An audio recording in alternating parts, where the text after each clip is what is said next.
Investidores, vamos para mais uma análise do Bitcoin. Ele que teve uma performance interessante, né? Tivemos uma alta do domingo para cá. Agora temos uma rejeição aqui por volta dos 63 mil dólares. Hoje quero discutir com vocês aqui quais são as probabilidades dos próximos movimentos, tanto no curto prazo quanto no prazo maior, além de trazermos as próximas faixas de possíveis operações, tanto no curto quanto no longo prazo.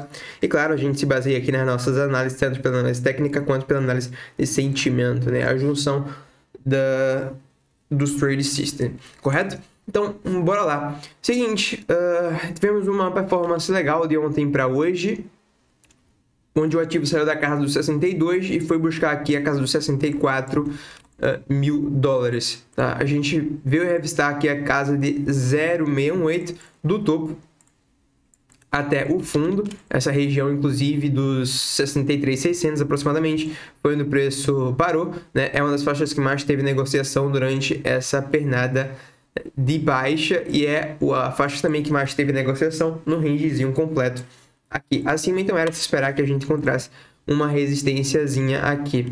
Eu havia mencionado com vocês na nossa última análise que se a gente ultrapassasse aqui os 63 arredondando, seria um bom primeiro passo. Mas a gente teria aqui em cima aqui a resistência do 618, e a faixa que mais teve negociação, que era o nível que a gente poderia rejeitar, e sim, estamos rejeitando até agora. Tá? Quando a gente olha aqui a análise de sentimento, a gente observa que fazia mais sentido acreditar do domingo para cá que essa alta aqui de curto prazo iria acontecer, uma vez que o long short T-rate estava caindo em confluência com o CVD, né? O CVD perdendo fundos, enquanto o preço não. Quando isso acontece, nos mostra os vendedores vendendo o CVD, basicamente o Delta, mas o preço deveria estar caindo também, assim como o CVD. Se isso não acontece, muito provavelmente temos instituições absorvendo as ordens a mercado da turma que está vendendo, como objetivo de jogar o preço para o outro lado, e bem foi o que aconteceu.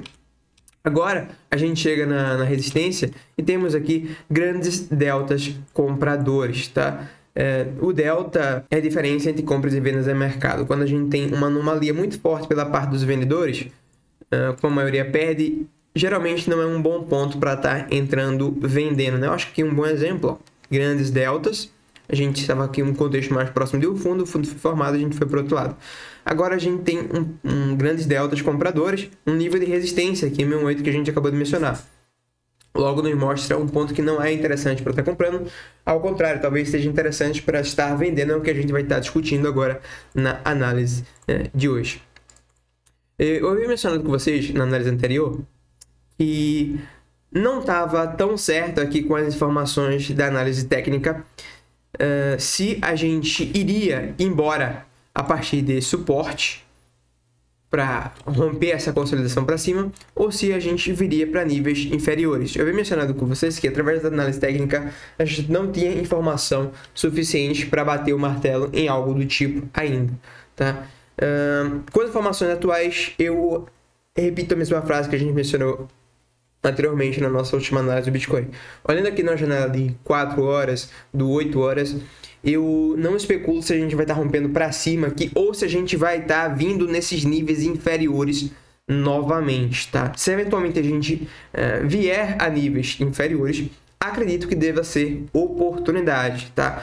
No médio prazo, assim, 4 horas, eu não vejo probabilidades tão altas, tanto para um lado quanto para o outro. Porém, quando a gente dá um zoom out e olha para o diário, aí eu acredito fortemente que essa consolidação deva romper para cima, independente se a gente vier aqui a níveis inferiores antes de romper ou se a gente vai aqui de onde a gente está agora, tá? Digo isso por todo o contexto que a gente vem discutindo anteriormente, além da fase do ciclo do Bitcoin e da injeção monetária que está ocorrendo agora nos mercados. A gente vê aqui de forma bem clara uma possível onda 4 sendo construída e um dos maiores volumes da história abaixo do preço. Isso, historicamente falando, é extremamente bullish, em especial quando a gente junta ao contexto atual. Tem um ótimo exemplo aqui, né, que eu venho comparando bastante. Quando a gente teve o maior volume da história lá na casa dos 30k, a gente veio duas vezes testar os fundos para depois a gente continuar a alta. Tá, então não duvido a gente vir para esses níveis inferiores novamente. Eu não gosto de trazer análise do tipo 50% cair contra 50% subir, mas para um médio prazo, como eu falei, uma janela de 4 horas, tá nesse cenário ainda o Bitcoin, na minha visão, tá? Agora, num prazo maior, eu sigo extremamente comprado, acreditando que temos as maiores probabilidades de a gente romper isso para cima. Se eventualmente viermos para níveis inferiores, oportunidades de compra, correto? Como eu vejo agora a gente mais próximo de uma resistênciazinha, hoje para mim é um dia que estarei olhando mais para shorts, tá? Claro, se eventualmente a gente encontrar algum long interessante em igual eu acho válido, mas a prioridade, na minha visão, é estar de olho para um possível short, uma vez que a gente está na resistência, deixamos grandes deltas compradores aqui e já temos uma certa mudança de estrutura no curto prazo. Então, pensando nisso, eu já tenho um alerta aqui na casa dos 63.400. Se a gente faz uma retraçãozinha, uma vez que encontrar fundo dessa pernada, eu vou estar analisando o sentimento aqui. Se eventualmente a gente apresentar aqui divergências bearish e candles de rejeição, de preferência também quero ver o book vendedor nessa região, eu vou estar de olho aqui por volta dos 63.400 em um possível short com stop curto, tentando pegar o movimento de baixa aqui, tá? Se você já vem acompanhando as análises anteriores no canal, sabe qual tipo de gatilho eu busco nessas regiões, né? Um delta comprador forte, um price action bearish, mas um gatilho final assim para dar entrada é a divergência bearish no CVD, no caso aqui para um possível short, tá? Eventualmente, se a gente conseguir esse short, a gente vai estar de olho para alvos na retração dessa pernada aqui, tá? A gente vai ter aqui um nível interessante logo abaixo, aqui na casa dos 61.300, a faixa que mais teve negociação dentro desse range vai estar aqui nos 60.790. Então, é um ponto que, além de eu estar de olho aqui em níveis mais inferiores para um possível long, é um nível que eu vou estar de olho para realizações de shorts e a gente conseguir montar posições aqui de venda, tá?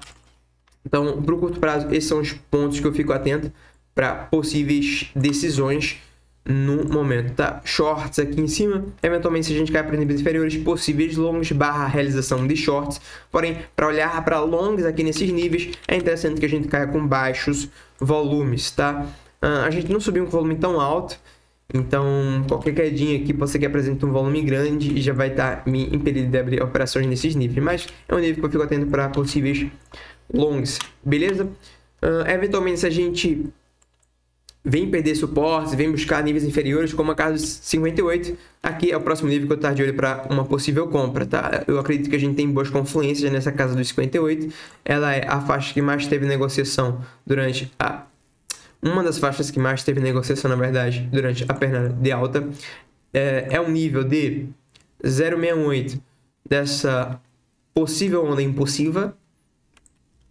E, além disso, se a gente busca a expansão dessa primeira pernada, um alvo para essa próxima pernada, este nível aqui é justamente 100% de expansão dessa primeira pernada que está confluindo aí com 68, confluindo com a faixa que mais teve negociação aqui na casa dos 57.500, tá? Então, esses são os níveis que eu tenho mais interesse para possíveis operações. Lembrando que em nenhum dessas faixas que acabei de mencionar com vocês, tanto para possíveis vendas quanto para possíveis compras, eu tenho ordens na região. A gente precisa que uma vez que o ativo chegue lá, tenhamos gatilhos para possíveis operações, tá? Então, são basicamente esses pontos aqui que eu fico atento para possíveis operações, no caso acima de venda e abaixo possíveis compras. Essa do meio aqui eu não tenho tanto interesse, tá na casa dos 61, mas se vai que a gente cai com baixos volumes, dá um gatilho bem legal, a gente pode sim pensar numa compra nesses níveis, beleza? Então, resumindo aqui, turma, para uma janela de 4 horas, acredito que está bem certo aqui, mas para um prazo maior a gente segue extremamente comprado. Como a gente no curto prazo está mais próximo de uma resistência, eu vou estar de olho para um possível short. Se a gente cair na casa dos 63, eventualmente o preço caindo, a gente fica atento nesses dois suportes para possíveis entradas de long, correto? Claro, se eventualmente a gente sair cantando pneu aqui para cima, espero que você esteja preparado. Eu particularmente estou bastante comprado, já vamos discutir isso com vocês em análises anteriores. Beleza? Antes de finalizar, vamos falar da nossa dinâmica que fizemos aqui com vocês, junto com o canal da Coinex na semana passada. eu trouxe aqui um formulário para vocês darem o palpite do fechamento do Bitcoin para essa semana e do Ethereum. E os ganhadores ganhariam prêmios. E aqui tivemos 2 ganhadores, tá? Em relação ao palpite do Bitcoin, o Kevin deu seu palpite ali na sexta-feira, aproximadamente 3h30. O palpite foi de fechamento do semanal do Bitcoin, 63.178. Foi o que mais se aproximou do fechamento do Bitcoin. Eu considerei aqui, tá, o fechamento do semanal na Bybit Futures, que é o gráfico que eu trago aqui para vocês nas análises, tá? Então o fechamento foi esse aqui que você está vendo, e o que mais se aproximou foi o palpite do Kevin, do DDD 41. E o outro palpite do Ethereum foi o palpite do... Não ficou legal esse nome aqui, não deu para entender, tá? Mas temos aqui o palpite, a gente vai estar entrando em contato com o ganhador aqui também do palpite do Ethereum, DDD 62. Por $7, ele quase que não acerta em cheio, tá? O palpite do Ethereum, mas foi o palpite que mais se aproximou, logo vai estar ganhando o prêmio. Os 2 ganhadores não tinham conta na Coinex, então vão receber aí o segundo prêmio. A gente vai continuar fazendo essa dinâmica aqui ao longo das próximas semanas. A próxima semana também, se você já quiser dar o seu palpite, já está aqui na descrição desse vídeo o formulário para você dar o seu palpite e participar aí das premiações, beleza? Então, traders, investidores, por hoje é isso. Pela sua atenção, meu muito obrigado. Dúvidas, críticas e sugestões, deixe aí nos comentários. Vejo você na próxima análise, no próximo vídeo.